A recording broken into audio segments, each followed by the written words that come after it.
and gentlemen, boys and girls, we are so happy today to have director, writer, and star of The Blazing World, Carlson Young. Say hello, everybody, Carlson. Hi there. Thank you for having me. Of course, it's my pleasure, honestly. Carlson, could you tell us a little bit about your film, The Blazing World? Because I don't think I could do it justice.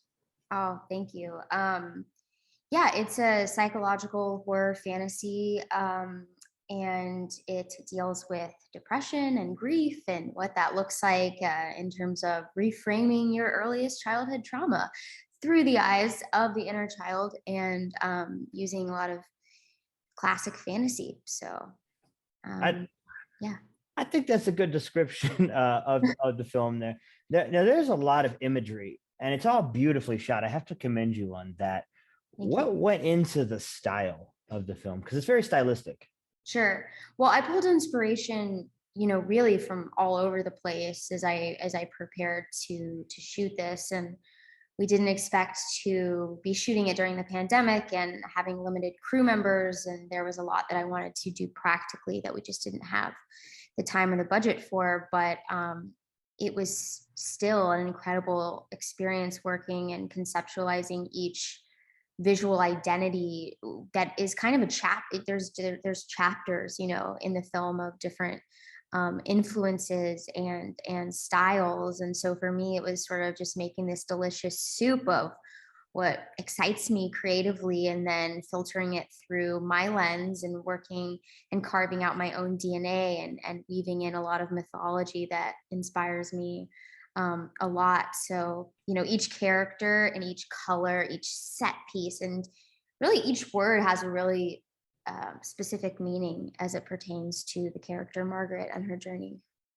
You mentioned the concept, and this is based on a short film you did back in like 2018. Is that right? That's right. Yeah. hmm How did you go from script to short, short to feature? What's that process like? Well, it started with a series of recurring dreams that I had, and I sort of sketched the short script from there. And followed my instinct to make the short. And I knew it was a larger story, but I wanted to show other people the seed and kind of show, everybody this is what my mind looks like as a director. I've obviously been acting for a long time, but this is my deepest desire is to be a filmmaker in this way. And so, it was a few years of taking it from the short script to feature length and fleshing that out with my co-writer Pierce Brown. And yeah, and we were fortunate enough to be able to shoot it during the pandemic. So I'm so grateful that we got it done. You're making this easy on me. I was just going to ask you about the conditions with which you shot it because Udo said you guys shot in like a basically in a vacuum where no one was allowed to leave. Yeah, it was a proper quarantine camp. Yep. That's so interesting to me. I couldn't imagine that as an actor or as an editor or even a Yeah. boom guy. Like I'm holding Yeah. my, it's crazy. It was Oh, this like sweet spot in the pandemic. It was August 2020. And everyone, it was still like a really stressful and disorienting time in the world. And people, we got really lucky. Everyone was kind of like, we were outside of Austin in Dripping Springs, and everyone was kind of excited to go and like hop in this bubble for 4 weeks and just let their freak flag fly. I mean, we had trailers and we had little cabins, and it was a little film community. And then every night, we'd drink an IPA and like talk. It was awesome. that sounds so like such a fun experience, and I can tell that there's a coalescence between you and your crowd and your crew. The film comes together real nicely, and I got to tell you, I there's obvious literary alliterations. Would you say in the film, Oh, absolutely. Yes. particularly Alice in Wonderland? Yeah, definitely. I think that's infused in there. I mean, I think like anytime that you put like a black hole or like going into a hole at all, from that sort of fantasy lens, I think it gets Alice in Wonderland inherently. But yes, definitely that's in there. I enjoyed that aspect of it too. I thought that was so interesting. Now I have to say it's really hard to edit movies, and you were able to edit and shoot this thing and get it in time for Sundance, even though you shot it on the back end of 2020? That's Oh. crazy. I'm just like taking a massive exhale there just instinctually because that was like maybe the most stressful time of my entire life. So yes, it was.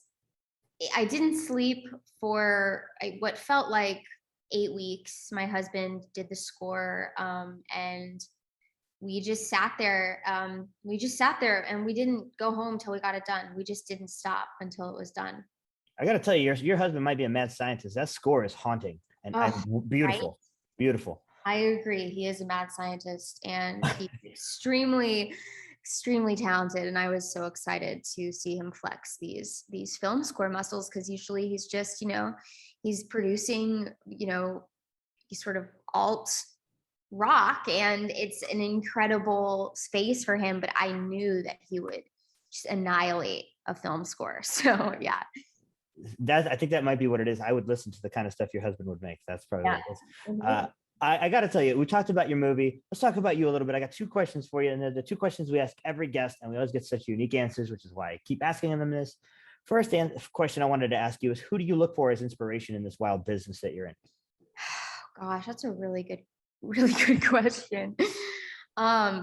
I I look to auteur directors like Ingmar Bergman and Kubrick and Tarkovsky and Hitchcock, and I know they're not 2021, I guess, business, but I just try to keep my eyes fixed on that direction of filmmaking, and I and then at the same time, finding the balance of art and commerce is a really fine line and it's a tricky balance. So I I sort of fix my eyes to those auteurs for inspiration, and then try to surround myself with good people. That's a great answer. I love that answer. And you know what? It doesn't matter when the directors were directors. That's why they're some of the best of all time. Exactly. They have stood the test of time, and that is what I hope to be able to do one day. That's, Udo and I both think you can do it. Oh, nice. Thank you. We both do, because we talked about that. You'll hear it. The last question I ask, and this is like the hardest question. Let's just suppose there was some sort of way that this happened where you could only watch 2 movies for the rest of your life. What 2 movies would you pick? Okay. Wow. Okay. I would choose The Fellowship of the Ring. Okay. And I would choose let's see, let's go with like Stalker. Oh, okay. Okay.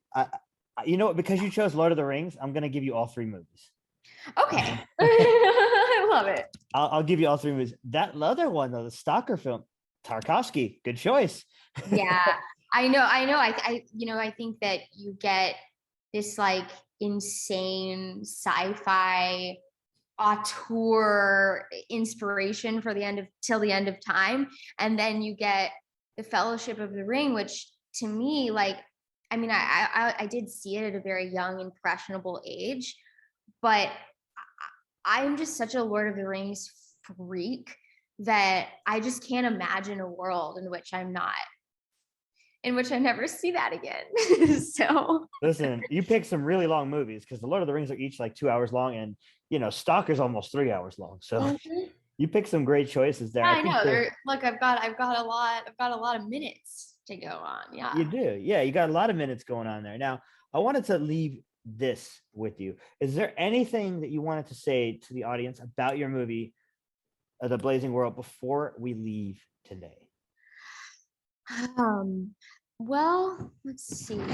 I know that The Blazing World definitely touches on mental health and family dynamics. And so I guess I just would like to say that I chose that space because it resonates with me really deeply. And I took a hard look at my own trauma and the ways in which I have and haven't overcome depression. And it's just a really endlessly fascinating and creative space. And I was very interested and curious in finding the language of grief and depression and denial that both the inner child and the adult can understand. So that was sort of my mission there. So I love that answer. That's a great answer. Ladies and gentlemen, The Blazing World.